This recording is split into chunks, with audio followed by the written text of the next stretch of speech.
நாங்கள் எங்கே கிளம்பிட்டோன்னா ராமேஸ்வரத்துலேருந்து சென்னை போகிறோம். ராமேஸ்வரம் ரயில்வே ஸ்டேஷன் ரொம்ப கோலாகலமாக இருக்குது. இந்த ராமேஸ்வரம் ரயில்வே ஸ்டேஷனில் நிற்கும்போது ஒரு தனி ஃபீலாக இருக்குது. அப்படியே நடந்து போயிட்டே இருக்கோம். எங்கே போகிறோன்னா டிக்கெட் எடுக்க போகிறோம். நாங்கள் போகும்போது ஒரு குப்பை கூட இல்லை, ரொம்ப க்ளீனாக இருந்துச்சு. ஆனால் கடைசி வரைக்கும் எப்படி இருக்குமான்னு தெரியலையே. சென்னைக்கு போகிறதுக்கு எப்படி டிக்கெட் எடுக்கணும்னு நாங்கள் சுற்றி சுற்றி பார்த்துட்ருக்கோம். அப்போ ஒரு டிடிஆர் வந்தார். பார்த்தீங்களா அவங்க ராமேஸ்வரம் எப்படி இருக்குன்னு கேட்டாங்க.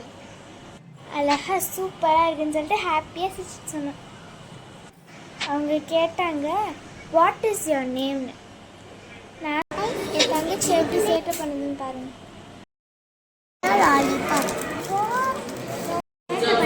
வீட்டுக்கு அனுப்பிடுவோம்.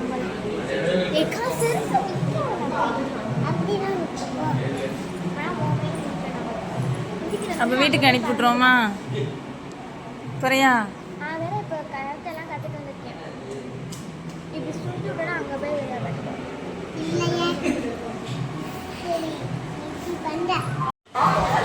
நானும் பேசிட்டு இருக்கும்போது ட்ரெயின் வந்துருச்சுன்னு அனௌன்ஸ்மெண்ட் பண்ணிட்டு இருந்தாங்க.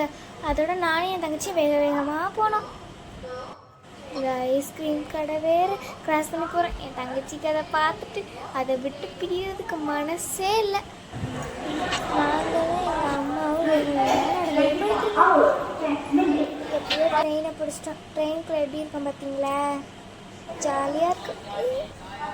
அப்படியே ஜாலியாக 2-3 பிக் எடுத்துக்கிட்டோம்.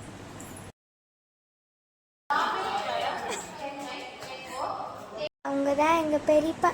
எங்கள் பெரியப்பாவும் சேர்த்துச்சாச்சு. நானும் எங்கள் பெரியப்பாவும் போஸ்ட் கொடுக்குறோம். ட்ராவல்னால் எல்லாருக்கும் ரொம்ப பிடிக்கும்ல, எனக்கும் ரொம்ப பிடிக்கும். ஸ்கூலுக்கு தான் லீவ் போட்டு கிளம்பிருக்கேன். ட்ரெயின்க்கு அங்கே எங்கள் அண்ணன் சாப்பிடாம வந்துட்டாங்க. அதனால அங்கேயே வெஜ் பிரியாணி வாங்கிட்டு அதில் வந்து எங்கள் 2 பேருக்கு பிடிச்ச ஊறுகாய் இருந்துச்சு. நான் வெஜ் பிரியாணி சாப்பிட்டுட்டு இருந்தேன். என் தங்கச்சி ஊறுகாயை மட்டும் நல்லா நக்கி நக்கி சாப்பிட்டு. வண்டி என்ன இவ்வளோ பார்க்க போகுது? பாய் சொல்லு ஜஸ்மிகா.